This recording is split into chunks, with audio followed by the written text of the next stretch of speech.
This program is brought to you by the Vegetarian Society of Hawaii, a nonprofit organization dedicated to sharing with the community the many benefits of a vegetarian diet.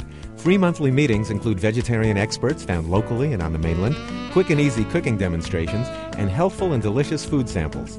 Members enjoy an informative quarterly newsletter, social activities, and discounts at many vegetarian-friendly restaurants and health food stores. For an application, call 944-8344. That's 944-8344. Or visit our website at www.vsh.org. vsh.org.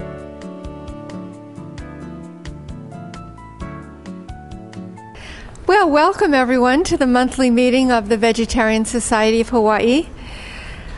We are a not-for-profit volunteer organization founded in 1990 for the purpose of promoting human health, animal rights, and protection of the environment by means of vegetarian education. We are among the largest vegetarian societies in the nation with more than 2,000 members. We'd like to encourage you to become a member tonight. You could become a member tonight by filling out the application, attaching a check, and giving it to Patrick. Patrick, will you raise your hand? There he is. No, one hand. Okay. Once you do become a member, once we receive your application, about 10 days later, you'll receive a membership packet with all sorts of goodies in there, not the least of which is your membership card. And that's an important card because it serves as a discount card at various merchants, vegetarian-friendly merchants around town, including Huckleberry Farms, Down to Earth, and other vegetarian-friendly merchants. Maybe even some restaurants are still giving discounts. You will also be helping to support meetings like tonight's and knowing that you're part of the movement to create a more cruelty-free environment around our islands. If you're not a vegetarian, that's no problem.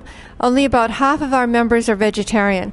And in fact, rather than preaching to the choir, we're more than happy to meet new friends and deliver our message to people who aren't vegetarian yet. So everyone is welcome. We need new blood, we need new ideas and new people, and if you think that your skills and interests might match our needs, you can talk with any board member who's here tonight. Patrick, who is our volunteer coordinator, he would be ideal, and he'll be over on the table on the right. Dr. Carl Seff, who set up the chairs tonight, would be happy to talk to you. And Georgie, our trustiest volunteer, whose hand is about to be raised, will also be happy to talk to you about how you can become more involved in our organization. We really, really mean it. We're very sincere about wanting new people to become involved. Tonight's lecture is being videotaped actually for broadcast on our weekly TV series entitled Vegetarian. On Oahu, the program airs on Thursdays at 6 p.m., Olelo Channel 52.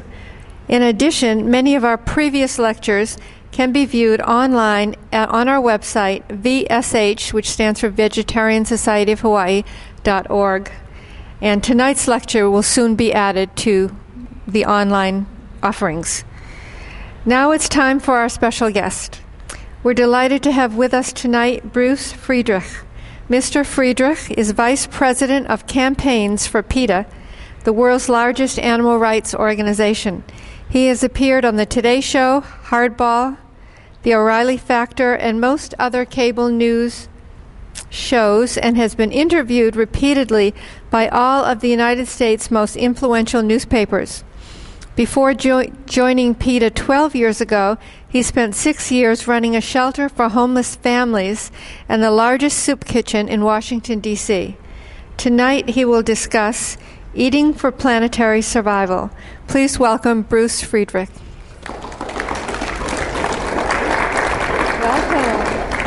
Welcome back, I should say. Thank you very much. You're welcome. Here, lay behind you. Turn around. Welcome. Thank you. Did people hear that Bill Gates bought the Seattle Times this morning? Yeah, he buys it every morning. My name is Bruce, and I am PETA's Vice President for Campaigns. I am beyond delighted to be here. My wife, Alka, who also works at PETA, is here with me.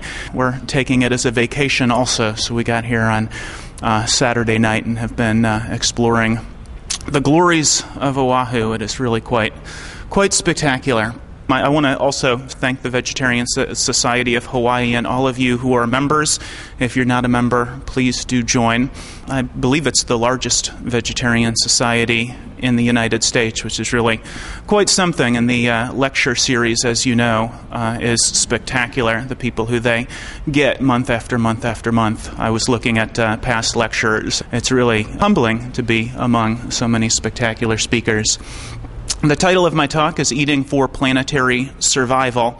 It was planetary survival that caused me to adopt a vegan diet more than 20 years ago. As I'm sure many of us know, we are very real in a literal way. We are at the 11th hour, and it is absolutely essential that we turn back. I wanted to break eating for planetary survival down into 4 categories. All of it boils down to what Socrates said 2,500 years ago, that the unexamined life is not worth living. Most people, I think, and certainly this was true of me until I was 18 years old in 1987, most people, I think, with regard to what it is that we eat, we don't ask a lot of questions. Certainly we're not encouraged to ask questions about where our food comes from or what the practical impacts of our food are. And once you start asking, what is the impact of my food? What do my dietary choices do for other human beings, for myself, for animals, and for the environment?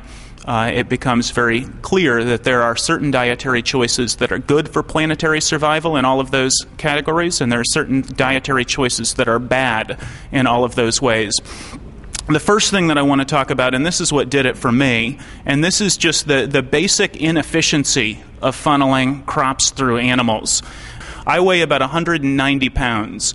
If I do nothing but lay in bed watching Jerry Springer reruns, I'm going to burn about 2,000 calories a day, other than when I'm going, Jerry, and then my caloric intake will tick up a little bit as I get excited.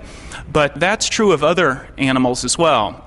Not that they have the bad sense to watch Jerry Springer, but that the vast majority of what's fed to them, they expend simply existing.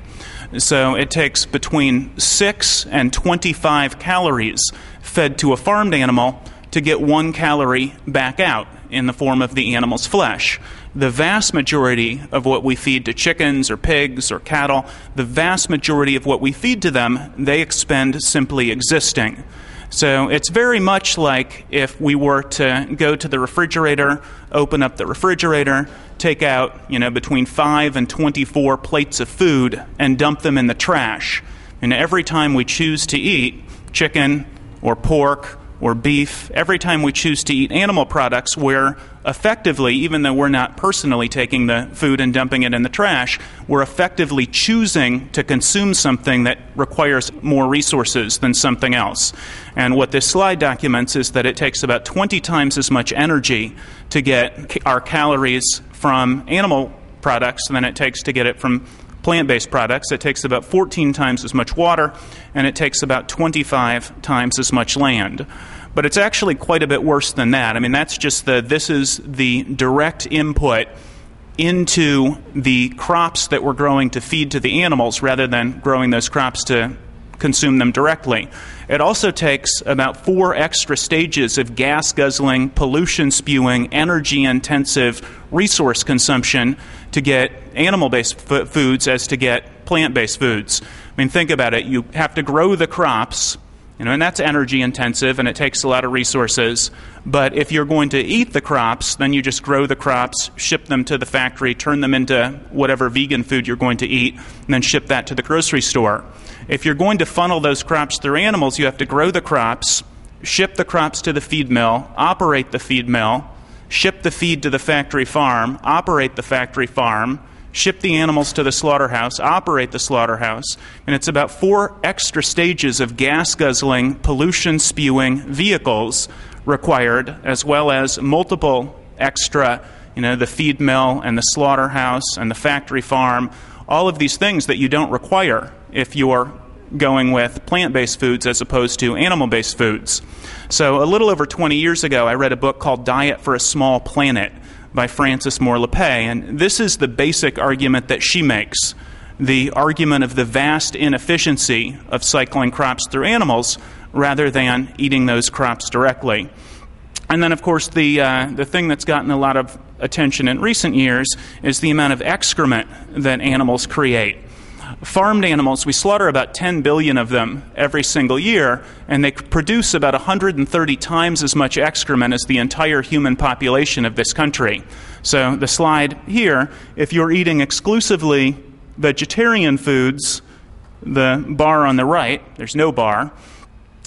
If you're eating animal products, you're part of 68,000 pounds of excrement per second that farmed animals create just in the United States of America. And that excrement is not subject to the same environmental protections that human sewage is subject to. Factory farms are exempted from both the Clean Air Act as well as the Clean Water Act. And that stuff is absolutely swimming in pesticides and herbicides and antibiotics and hormones, and all of that stuff destroys our topsoil, it befouls our air, it befouls our water. Environmentally speaking, it's really bad shit. Now, all of this was put together about a year and a half ago. United Nations scientists at the end of 2006 produced a report which they called Livestock's Long Shadow. It's about a 408-page report, and they distilled for us all of the environmental problems. They're United Nations scientists, and they came to the conclusion that eating animals is one of the most significant contributors to the most serious environmental problems at every scale, from local to global, contributing to, again quoting, problems of land degradation, climate change and air pollution, water shortage and water pollution, and loss of biodiversity.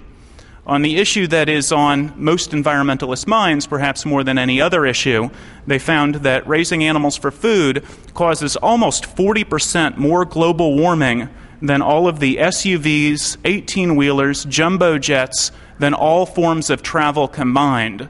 And in fact, that it's the number one cause, human cause, of global warming is raising animals for food. Really sort of a remarkable thing when you start looking at the methane and the nitrous oxide and the carbon dioxide of all of the extra stages of production that go into raising animals for food, and that you find everything from loss of biodiversity to topsoil erosion, to water use, to water pollution. I know Dr. Bill's slides that we were watching, if you were watching slides rather than socializing, a lot of them talk about the adverse environmental impact of funneling crops through animals. But from the smallest and most local to the largest and most global, raising animals for food is one of the top three causes. And on global warming, on our, not just our carbon footprint, but our global warming gases footprint, the best thing that any of us can do, environmentally speaking, to decrease our adverse impact on global warming is to stop funneling crops through animals. So all of this, combined with the gross inefficiency of raising animals for food while so many people are starving to death, is what caused me to adopt a vegan diet a little bit more than 20 years ago. Mahatma Gandhi probably said about 20 of the most profound things that were ever said. One of the things that Gandhi said that I find especially impacting, he said, think of the face of the poorest person you've ever seen and ask yourself if the action you contemplate will be of use to that person. It's remarkable to think about. The latest UN figures from just a couple months ago now indicate that 870 million people are living in what the United Nations calls nutritional deficit. Nutritional deficit. It's a euphemism. They're not taking in enough calories to sustain basic life functioning. They're starving. 870 million people on the globe are starving. 20 and 60 million of them do actually die every single year from starvation-related causes, even as places like Somalia and Ethiopia and other places in sub-Saharan Africa are exporting feed crops to be fed to agricultural animals so that rich Europeans and rich North Americans can continue to eat meat. people are another one where people are following probably the biofuels controversy, right? Biofuels, they say, are taking food out of the mouths of the starving masses, out of the mouths of those 870 million people, so that the head of the World Food Program called it a human rights crime, that we're taking 100 million tons of corn and diverting it into our gas tanks in the form of biofuels every single year, 100 million tons of corn and grain. Well, we're taking 760 million tons of corn and grain, according to an April United Nations report, 760 million tons of corn and grain, and feeding that to farmed animals. So if biofuels is a human rights crime, funneling that corn and that grain through animals is an exponentially greater human rights crime. And that doesn't even count the 80% of the soy crop grown in this country that is fed to farmed animals. It's actually quite a bit worse, the degree to which we're taking crops that could feed human beings, and instead we're feeding them to farmed animals. Commercial fishing, environmentally speaking, we have a situation where this is one where the environmental groups actually are sounding the clarion call in a way that's meaningful and important. The environmental groups are pointing out that all of our major fisheries are either depleted or in decline, to the point at which, globally, we're now eating a variety of fish species who would never, weren't eaten just 20 years ago, and the tuna crop and the salmon crop are smaller and smaller and smaller. Back on the global starvation point, World Watch Institute summed it up extraordinarily well. They said meat production is an inefficient use of grain. The grain is used more efficiently when consumed directly by humans. Continued growth in meat output is dependent on feeding grain to animals, creating competition for grain between affluent meat eaters and the world's poor. The thing that convinced me that I wanted to try to make the world a kinder place rather than try to make $1 million by the time I was 25 or whatever, when I was about 12 or 13 years old, I saw the images coming out of Ethiopia of the children with the distended bellies, and I had a sort of existential moment thinking about what it was that I was doing in the suburbs of Oklahoma, fat, dumb, and happy.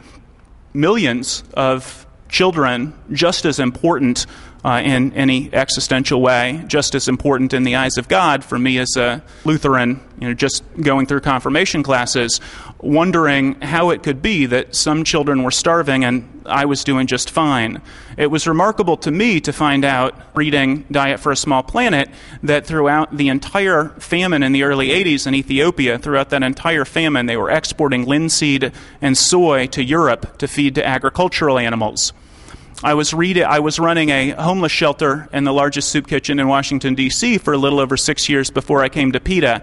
So in the early 90s, when Somalia went through a famine that killed more than 1 million people, right there in the Washington Post, they talked about the fact that, again, Somalia was exporting linseed and soy to Europe to feed to agricultural animals. We have the same sort of relationship between Central America and South America and the United States, and these free trade agreements are making that relationship worse and worse and worse as we chop down the rainforest both to graze animals as well as to grow soy to feed to farmed animals. And in fact, Greenpeace about 2 years ago unveiled a massive banner in the Amazon rainforest. It said KFC, Amazon criminal, because they were chopping down the rainforest to grow feed crops to feed to chickens, even as so many people there were dying of starvation-related causes. So, talking about planetary survival in a very real way, and in the way that probably most of us think about when we think about planetary survival, if we care at all about any aspect of environmentalism, it just makes no sense to funnel crops through animals with all of the extra stages of production that are also involved in that. Of course, if we care about other human beings, if we care about the 870 million people living in nutritional deficit, the 870 million people who are starving, it makes no sense that we would consume so gluttonously. Every time we choose to eat animal products in a very real and literal way, we're paying people to dump other, food, to funnel the crops through animals, which is essentially dumping that other food in the trash. For me, adopting a vegan diet, a little over 20 years ago, I was running cross-country and had been running cross-country for a while. I got into running cross-country to play football a little bit better, and I pretty much sucked at both. And in Oklahoma, which is where I grew up, if you were a bad football player, they didn't have any of this sort of egalitarian everybody gets to play nonsense. If you were a bad football player, you had to show up early and stay late, and people who were bigger and better football players than you just smashed into you over and over and over and over, and then game day came and you sat on the bench and sort of wondered if you get to play, and of course you didn't get to play, so it was kind of silly that you wondered. What I discovered is that no matter how bad you are at cross country, and I was bad at that too, what I found when I adopted a vegan diet, I lost about 10 pounds that I didn't know I had to lose, and I went from being a pathetically bad cross-country runner to being a slightly less pathetically bad cross-country runner. But my 10K time went up about 15% in less than 6 months, which, since I thought I had plateaued and had been running cross-country for quite some time at that point, it really was a precipitous and remarkable drop. And it had to do with the fact that I was working with my physiology rather than working against my physiology. Again, Dr. Bill's slides talking about the fact that human beings are not naturally carnivorous, we're not naturally omnivorous, we're naturally herbivores. If you look at every animal which or who often eats other animals, what you find is there are about a dozen things about their physiology that are not true of human physiology. So every animal that routinely eats other animals has about 10 times the hydrochloric acid in their stomachs that human beings do. Every single one has a very short digestive tract, so they can get the rotting flesh in and out very, very quickly. They all have about 5 times the bone teeth density that human beings do. This one also makes intuitive sense, though. If you're driving down the road and you see a dead animal on the side of the road, in this crowd you probably go, "Oh, dead animal." Most people go, "Ugh, dead animal." But very few human beings go, "Mmm." Right? Very few of us have the, hungry, gonna eat that response to roadkill. Our bodies are programmed to say, that bacteria will kill you. And indeed, we're the only species that has to cook animal products in order for the animal products that are swarming with bacteria not to kill us. Although about 6,000 people do die every year from eating contaminated meat, and hundreds of thousands get sick, and tens of millions get sick. Hundreds of thousands are hospitalized, and thousands die, although mostly it's people with compromised immune systems. But physiologically, the diet that is best for us, the diet upon which we'll need the least sleep and feel the best and be most athletic, is a diet that works with our physiology rather than against it, which is what I found a little bit more than 20 years ago. The reality, though, of eating animal products is that although it won't necessarily kill you right away, in the long term it's likely to. The number one killer in the United States, it kills more than 800,000 people every single year, is cardiovascular disease. And what we now know to be true is that the coronary occlusion version of cardiovascular disease, which is the vast majority of it, nobody has to die this way. For anybody in the audience who has a friend or relative or loved one, or if you personally suffer from angina, or if you know anybody who has any sort of heart problems or who has had a heart attack, this is the book to buy for them. Prevent and Reverse Heart Disease by Dr. Caldwell Esselstyn. It's really an overwhelmingly powerful book. And what Esselstyn was a heart surgeon at the Cleveland Clinic, which is the top-rated heart clinic in the world and has been for about 7 or 8 years in a row now. And in this book, what he does is gives you all of these case studies where he took people who were at advanced state coronary artery occlusions, advanced state heart disease, and he unclogged their arteries using a low-fat vegan diet and, in many cases, the statins that the American Heart Association was recommending. The thing that's remarkable is he compares them to the people who took the AHA diet and the statins. So the only difference is the low-fat vegan diet. He didn't put them in support groups. He didn't make them exercise. The only difference between what the AHA recommends and what Esselstyn did was that he had people on a low-fat vegan diet. 100% of the people in the Esselstyn diet, 100% arrested, and most people reversed their coronary artery disease. It's really quite remarkable. He published it in the American Journal of Cardiology, and he wrote this book, which is for vegans. It's one of probably the two best health books that's been written. The second has to do with cancer, and that's by T. Colin Campbell, who points out that in the same way that all coronary artery disease can be arrested and much of it reversed with the low-fat vegan diet, probably a third to 40% of cancer is also dietary. He says human studies support the carcinogenic effect of animal protein even at usual levels of consumption. No chemical carcinogen is nearly as important in causing human cancer as animal protein. It's the saturated fat and cholesterol, probably, that cause heart disease. It's the animal protein that causes cancer. And William Castelli, a low-fat plant-based diet would not only lower the heart attack rate by about 85%, but it would lower the cancer rate by about 60%. Although a lot of people who have been doing these studies more recently think that a part of the reason that vegetarians have 60% lower rates are that we're healthier sort of all around. But the dietary component is probably somewhere on the order of 30 to 40% of it. T. Colin Campbell has what is probably the sort of the complementary book. And in fact, if you go to Amazon and order Prevent and Reverse Heart Disease, they'll also try to sell you the China study. And it is worth actually also buying the China study by T. Colin Campbell in the same way that Esselstyn looks at the degree to which heart disease is dietarily induced. T. Colin Campbell looks at the degree to which cancer is also dietarily induced. And in fact, he did what the New York Times called the Grand Prix of epidemiological studies, and is probably the foremost epidemiologist, certainly in the Western world. And he looked at animal protein consumption starting at 0 and plotted it in China, and it goes up that way from 0 with animal protein consumption starting at 0. And he compares it to tobacco. So, 0 is best. Some will increase your risk of getting cancer somewhat. The more you eat, the more likely you are to get cancer. And in fact, when people in Asia come over to the United States and start eating animal protein at the same rate that we eat animal protein in this country, what we find is that their cancer and heart disease rates also go to the same level that we have them in this country. It's a remarkable thing that more than 800,000 people are dying of heart disease every year. More than 500,000 people are dying of cancer every year. More than 60,000 people are dying of Alzheimer's every year, about half of which is based on occluded arteries, so about half of which is either arrestable or reversible Alzheimer's disease as well. And yet there isn't this outcry, despite the fact that the peer-reviewed evidence indicates that a plant-based diet can arrest it or reverse it.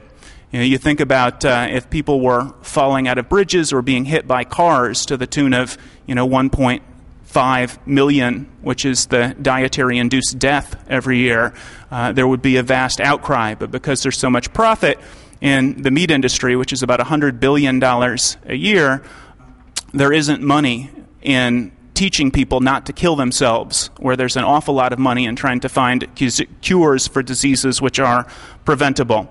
So all of us know about the degree to which obesity has become epidemic in this country. It's now about 2/3 of us are overweight, more than 20% of us are obese, and the only diet which has in peer-reviewed studies been shown to allow people to take weight off and keep it off is a low-fat vegan diet. The Atkins Diet has been around since the 70s. It works at a year.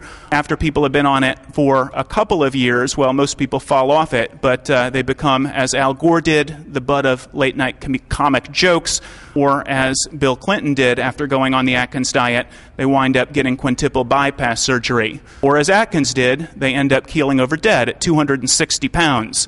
And Atkins said he was on his diet for his entire life, died at 258 pounds, supposedly slipped on the ice. Maybe. What we find is that, in fact, meat eaters have 3 times the obesity rate of vegetarians and 9 times the obesity rate of vegans, again, because vegans are working, most of us, with our physiology rather than against our physiology. A couple words about fish. Probably the most toxic thing that any of us put into our bodies is fish flesh. The animal protein in beef or chicken or pork, that stuff takes a while to clog up our arteries or to become carcinogenic and kill us. Fish flesh starts working adversely on your brain just about instantaneously. So that what we find is that eating fish just twice a week has a measurable impact, adverse impact on our cognitive function.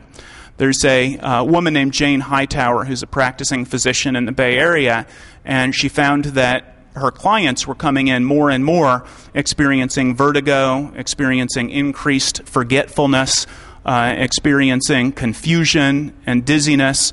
And it took her a long time, but what she found was that in the Bay Area, more and more people were eating more and more fish.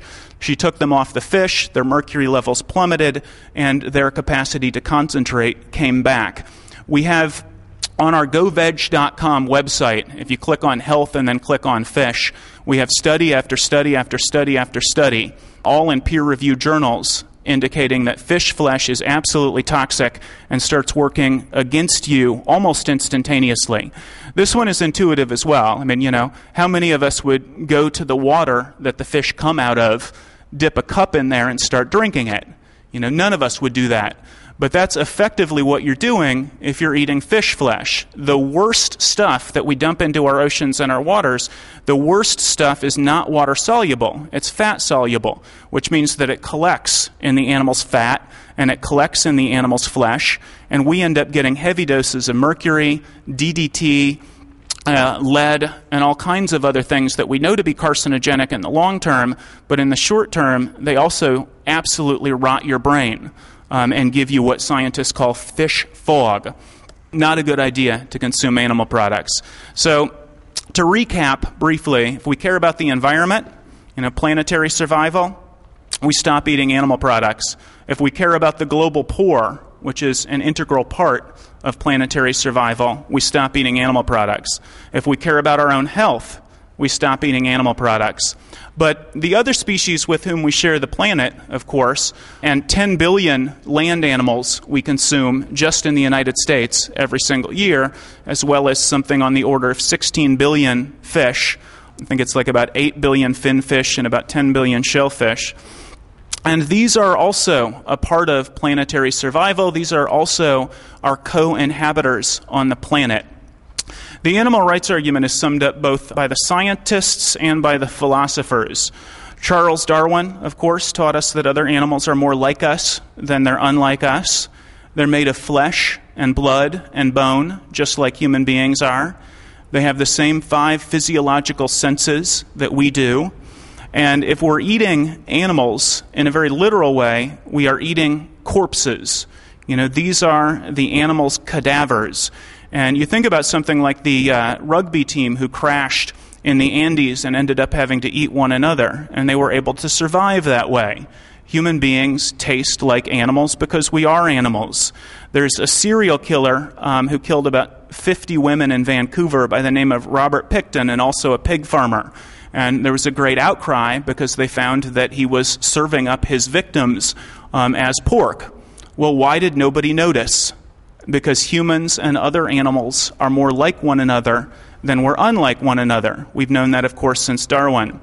Carl Sagan, one of the great scientists of this century, and he said, how intelligent does an animal have to be before killing her constitutes murder?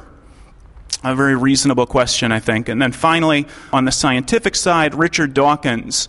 Richard Dawkins put together, he's probably the foremost living Darwin scientist, and he put together a small compilation of what he considers to be the most important of his various essays. And multiple, he addresses what he calls speciesist arrogance. And he calls other species of animal our cousins. He talks about the fact that we co-evolved. Human beings are not the pinnacle of creation. We co-evolved with other species, and they are at the top of evolution for their species in the same way that we're at the top of evolution, but exclusively for our own species. But they are our cousins. And if we choose to eat other animals, we choose to eat our cousins. Jeremy Bentham laid out what is sort of the mantra of animal rights today, probably the father of utilitarianism. He said, the question when discussing a being's right to be free from pain and suffering, the question that we ask ourselves is not how intelligent is this animal, or how fast does this animal run? The question we ask ourselves is, can they suffer? And what we know to be true is that other species of animal have the same physiological, biological response to pain and suffering that human beings do. They suffer in the same way, and they suffer to the same degree that we do. Albert Einstein, in discussing the concept of vegetarianism in a letter to the Vegetarian Society in the United Kingdom, said that nothing would so greatly benefit the human species than the general adoption of a vegetarian diet. His point being that, of course, vegetarians tend also not to be war makers. If you're not going to cause other animals to suffer, if you base your life in nonviolence, if you base your life in compassion, you're far less likely to be violent toward other human beings as well.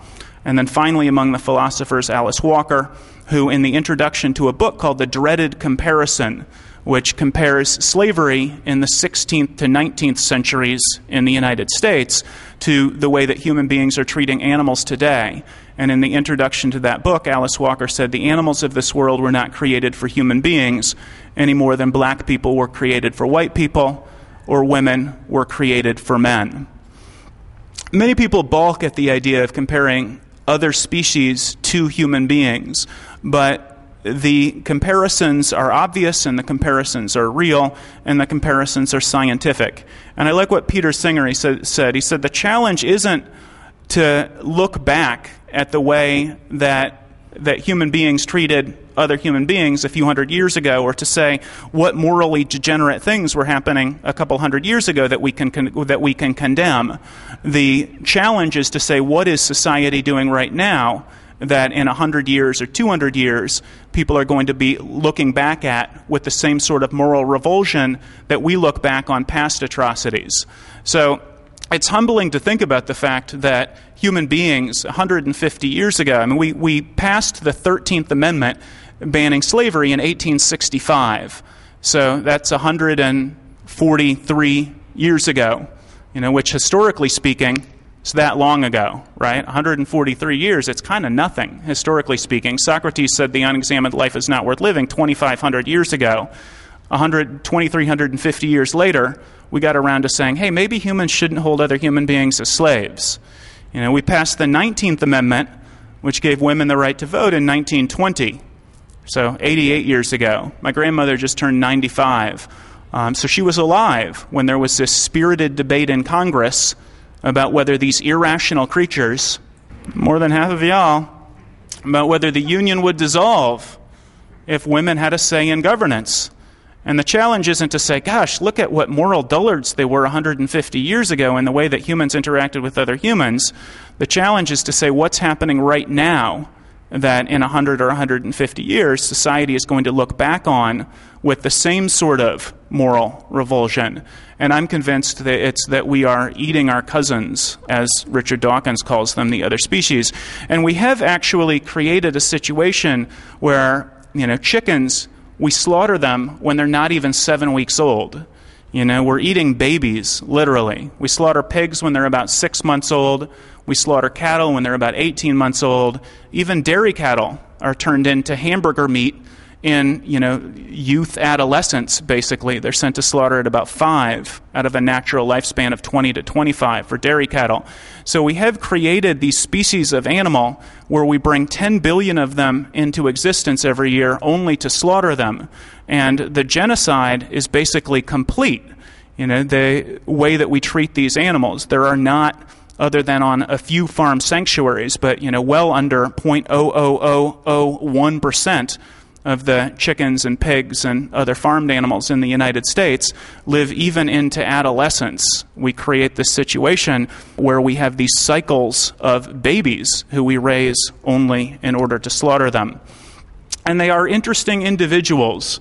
I'm not going to go a lot into the recent animal behavior science that's been done, but it's remarkable stuff, the degree to which chickens and pigs outperform dogs and cats consistently on animal behavior tests. They have capacities well beyond dogs and cats, although many people say the cats just refuse to play.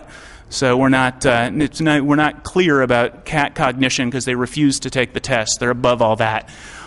But the animal behaviorists do say that the capacities of chickens who can navigate complex mazes, who have the capacity for forethought, who can delay gratification, which up until chickens they had only discovered in primates. Certainly dolphins and elephants and other species can probably do that as well, but so far they've only found it in chickens. Pigs have complex social relationships. They have the capacity to play video games better than some primates, much better than dogs. It's the cutest thing you're ever going to see, too. If you go to goveg.com and click on PETA TV and scroll down to educational, you can watch pigs playing video games, and they take the joystick in their mouths and they navigate and they're looking up at it, and it's just absolutely adorable. But you can also see that dogs are befuddled by the games that pigs are able to play. Pigs have the cognitive capacity at about the level of 4-year-old human children. So when Cameron Diaz found that out, she said, my niece is 3. Pigs are smarter than my niece. And she stopped eating pigs instantaneously, as she explained to Jay Leno. But they're interesting individuals. They have capacities and interests and individuality, all of these farmed animals. And these are 3 fantastic books that go in depth into the degree to which other animals are individuals. And for the same reason most of us balk at the idea of eating a dog or a cat. There's no more justification to eat a chicken or a pig or a fish or any animal than to eat a dog or a cat. And that's really the animal rights aspect of eating for planetary survival, the fact that these are all a part of the circle of life, and we have created a situation in which we bring billions of them into the world only to kill them. I want to play just about 2 minutes, the opening of a video that PETA created called Meet Your Meat. And it's the animal welfare argument. The animal rights argument is they're our cousins and we shouldn't be consuming them and creating these massive numbers of them only to kill them. The reality is actually even quite a bit worse than that, because they don't have the same legal protection that dogs and cats have, and consequently all kinds of abuses are allowed for farmed animals that would not be allowed if they had any level of protection. And I'm just going to play the first maybe 2 minutes of this video, and you can see what is reality every time we go undercover. And every time we go undercover, the reality that we find is even quite a bit grimmer than what you're going to see on the meat.org video. Chickens are probably the most abused animals on the face of the planet. Alice Walker calls eating chickens eating misery, because, as I just mentioned, they grow so quickly now that they have 1% death losses per week, but all of the animals throughout their entire lives are in unmitigated misery because their upper bodies grow so quickly that their limbs can't support them. Their hearts and lungs are it's like they're running a marathon every moment of their lives because their upper bodies grow so quickly. They're basically Franken chickens. And then they cram 30 to 50,000 of them into these sheds, cooped in their own waste for their entire lives. They actually clean it out every 2 years. And since they slaughter the animals at 45 days, they're not just living in their own waste, they're living in the waste of generations of other animals as well. Pigs, probably the second most abused of the farmed animals. They have their teeth cut in half without any sort of pain relief at all. Imagine serious dental surgery, but without any sort of pain relief. They have their testicles ripped out of their scrotums without any sort of pain relief. Mother pigs are confined for their entire lives in what they call gestation crates, where they can't turn around and they're cooped in their own waste for their entire lives. And then, of course, pigs are slaughtered before they're even 6 months old. The way that egg-laying hens are treated, they cram anywhere from 5 to 11 of them into tiny wire cages for their entire lives. So a chicken has a wingspan of 30 to 32 inches, so it's something like that. And they cram anywhere from 5 to 11 hens into 18 by 20-inch wire mesh cages. So not one hen can spread one wing in these cages, and that's 96% of all eggs come from these intensive farming practices. They all have their beaks seared off with a hot blade. Their beaks are filled with nerve endings, so it's not like trimming your fingernails. It's like cutting off the ends of your fingers. It causes chronic and acute pain that lasts for more than a month. The male babies are thrown alive into grinders At least that's what the AVMA says should happen, because of course it's only female hens who lay eggs. So the male babies, because they're a whole different strain from the broiler chickens, about 100 to 120 million of them are thrown alive into grinders every single year. So for every egg somebody eats, a male baby was thrown away. And of course that's true of cage-free and free-range as well. They cram thousands of, between 6,000 and 9,000 chickens on the back of a transport truck, hundreds of pigs, dozens of cattle, and every year at slaughter, about 200,000 cattle arrive either dead or unable to walk off the backs of the transport trucks, about 1.1 million pigs, and about, I think it's 0.5% of all of the chickens, so tens of millions of chickens arrive dead every single year at the slaughterhouse. And of course, these are industry statistics. These aren't, animal rights statistics. We get these by reading Poultry World and Cattle Farming and Feedstuffs, which is sort of the Wall Street Journal of the animal agriculture industry. And imagine, something that kills hundreds of thousands of animals, cattle every year, or more than 1% of all pigs die, 0.5% of all chickens die. All of those animals, that is an agonizing ride to slaughter, and just really hideous. And of course, slaughter, where cattle slaughter lines move at about a rate of about 400 animals per hour, which is the legal maximum in Europe is 90. The legal maximum in the UK is 65, and that's on humane grounds. In the United States, they move at a rate of about 400 per hour. For pigs, they move at a rate of about 1,100 per hour. The legal maximum in Europe is 300, so it's almost 4 times as fast. And their workers are better trained than our workers. Their turnover rate in slaughterhouses are a fraction of our turnover rate in slaughterhouses. And then finally, chicken slaughter, which moves at a rate of thousands of animals per hour. And chickens are exempted from the one law that's supposed to protect cattle and pigs. It's called the Humane Slaughter Act. Nobody has ever been prosecuted for violating it, despite flagrant violations found time and time again when we go into factory farms and into slaughterhouses. We found a slaughterhouse in Iowa where they were ripping the throats out of the animals while the animals were still completely conscious. The animals were awake and trying to stand up for more than a minute after their throats had been slit open, and we couldn't convince the USDA to prosecute them for violating the Humane Slaughter Act. It's a law in the books. It's a law that isn't enforced, but the remarkable thing is that poultry are completely exempted. So 98.5% of all of the animals who are slaughtered in the United States every year, for all of the, you take 100 animals, 98.5 of them are poultry. Only 1.5 of them are even ostensibly covered under the law. All of the birds are completely exempted altogether. And what that means is that in the United States, the birds are all still conscious when their throats are slit open. I went to a conference at Oxford on animal agriculture, and it was all people giving presentations about, if you cram 100 pigs on the back of a truck, you'll have this death loss.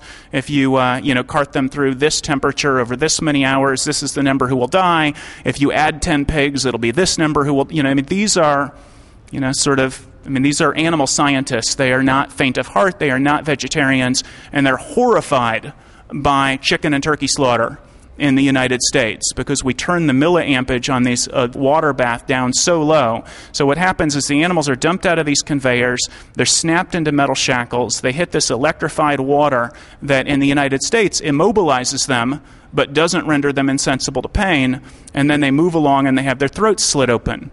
In the United States, because the milliampage is so low, 100% of them are still conscious when their throats are slit open. They get a painful electric shock. They're immobilized. Their throats are slit open. They're still conscious. They start to bleed to death. They basically bleed to death. According to the USDA, somewhere on the order of 3 or 4 million of them every year arrive at the scalding tank for feather removal, still completely conscious, and they're boiled alive.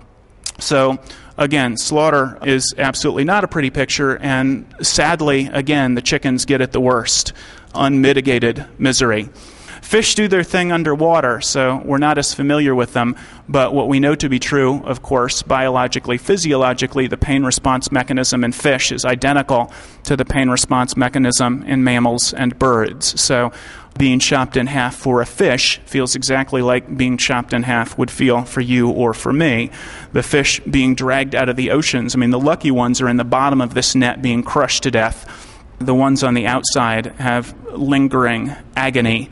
And that, of course, is the reality of commercial fishing. And aquaculture is even worse. The stat that I find most shocking about aquaculture is that because we have so thoroughly decimated our nation's oceans and the waterways where we do all of our fishing, they now, more than half of all of the fish commercially fished are fed to aquaculture fish because they're the species who we most want, mostly salmon, but some other species as well, so that it takes 4 pounds of commercially caught fish to get 1 pound of aquaculture fish.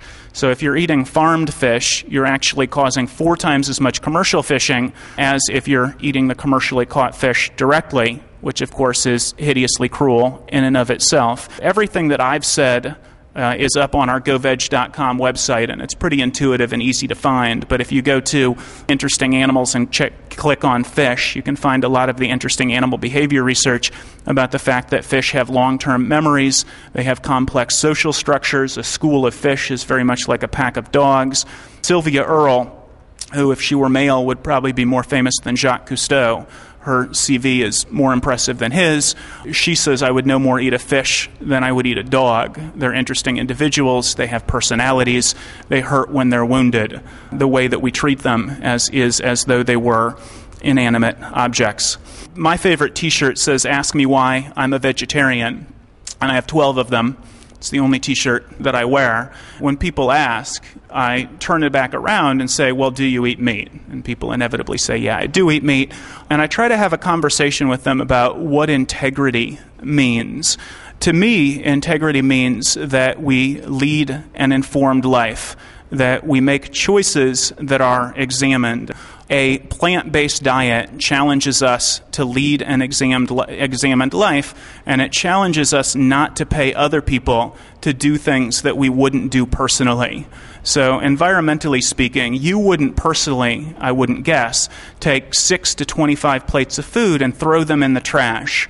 But it's a very real thing that if we're choosing to eat animal products, we may not be throwing that food in the trash directly, but effectively that's what we're doing. We're feeding exponentially more plant products to animals to get the calories back out in the form of animals. You wouldn't personally steal food from the poor, but that is effectively what's happening. The crops that are fed to the farmed animals who we are eating could go to feed the global poor, and it's not going that way.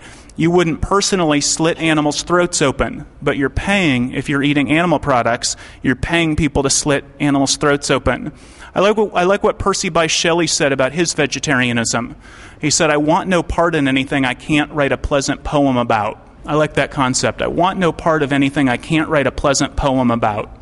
You know, plant-based food, every one of us could take part in every aspect of getting grains or beans or fruits or vegetables to the table. Animal-based food, we would want no part of any of it. You know, you walk into one of these factory farms and you're knocked over by the ammonia stench in which the animals lead their entire lives. The mutilations of the animals without any sort of pain relief. It would be felony-level cruelty if we did it to a dog or a cat. But it's routine procedure for farmed animals. And of course, the horrors of a slaughterhouse. You know, none of us would want to spend an afternoon slitting animals' throats open. None of us would want to spend 5 minutes watching animals having their throats slit open. But we are effectively paying people to do that to animals if we're eating animal products. So leading an examined life. Paul McCartney didn't say 20 of the most profound things that were ever said, but this is a good quote. He said, it's staggering when you think about it. Vegetarianism takes care of so many things in one shot. Ecology, famine, and cruelty. When we're thinking about planetary survival, most of us think especially about ecology. But it's worth also thinking about the way that animals are treated, thinking about the way that our fellow human beings are treated, thinking about the degree to which we treat our own bodies with respect. The final thing, since I have a sense that most of you probably could have delivered this lecture better than I did, one thing that we think about a lot at PETA is what it means to be vegetarian and what it means that we are leading lives of integrity. If you are currently a vegetarian, you will save about 100 animals a year as a vegetarian. If you advocate vegetarianism, you can save thousands or tens of thousands of animals a year. Each person we convince to adopt a vegetarian diet, in the moment that we convince them, doubles our positive impact as vegetarians. You know, I'm a vegetarian. I save 100 animals a year. I convince one person to adopt a vegetarian diet. I just did as much vegetarian good in that moment as my entire life as a vegetarian. I mean, humbling and quite powerful to think about. So that's you on the graph, saving 100 animals. If you wear a vegetarian t-shirt and somebody says, hey, why are you a vegetarian? And you talk with them about it, and of course you have a vegetarian starter kit or a why vegan to give them as well, as all good activists do, you can save 100 animals in that moment. If you have shirts or caps, that are not animal related, they advertise some brand, get rid of them, replace them with animal protection t-shirts. The littlest thing for you can save massive numbers of animals. Unless you're an undercover investigator, put an animal protection bumper sticker on your card. Black Sabbath doesn't need to be gracing your bumper, but Go Vegan or Meat is Murder or Free Vegetarian Starter Kit could actually save some animals. If you have an afternoon to spare, passing out leaflets can save literally thousands of animals. PETA will send you all the literature that you want for free. I would guess that most of you are already doing this, but getting active with the Vegetarian Society of Hawaii. They do fantastic work. And if you're currently if you're not a dues-paying member, become a dues-paying member. And if you are a dues-paying member, become more active. I want to thank, again, the Vegetarian Society and all of you for spending a little bit of time with us here this evening. And I would be absolutely delighted if anybody had questions or anything else that they want to chat about. Thank you very much.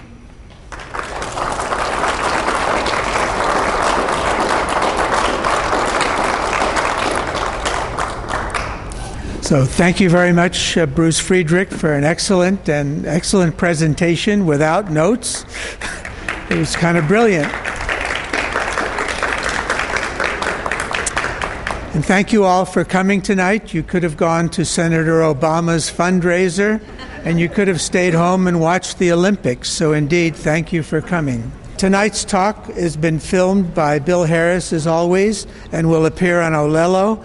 And it has also been filmed by the followers of Supreme Master Ching Hai, who will use it for their vegetarian purposes. So once again, please join us for refreshments provided by Down-to-Earth Natural Foods. And if you have a little spare energy, you might pick up your chair and stick it on one of those racks in the back. Thank you very much for coming. This program is brought to you by the Vegetarian Society of Hawaii, a nonprofit organization dedicated to sharing with the community the many benefits of a vegetarian diet. Free monthly meetings include vegetarian experts found locally and on the mainland, quick and easy cooking demonstrations, and healthful and delicious food samples. Members enjoy an informative quarterly newsletter, social activities, and discounts at many vegetarian-friendly restaurants and health food stores.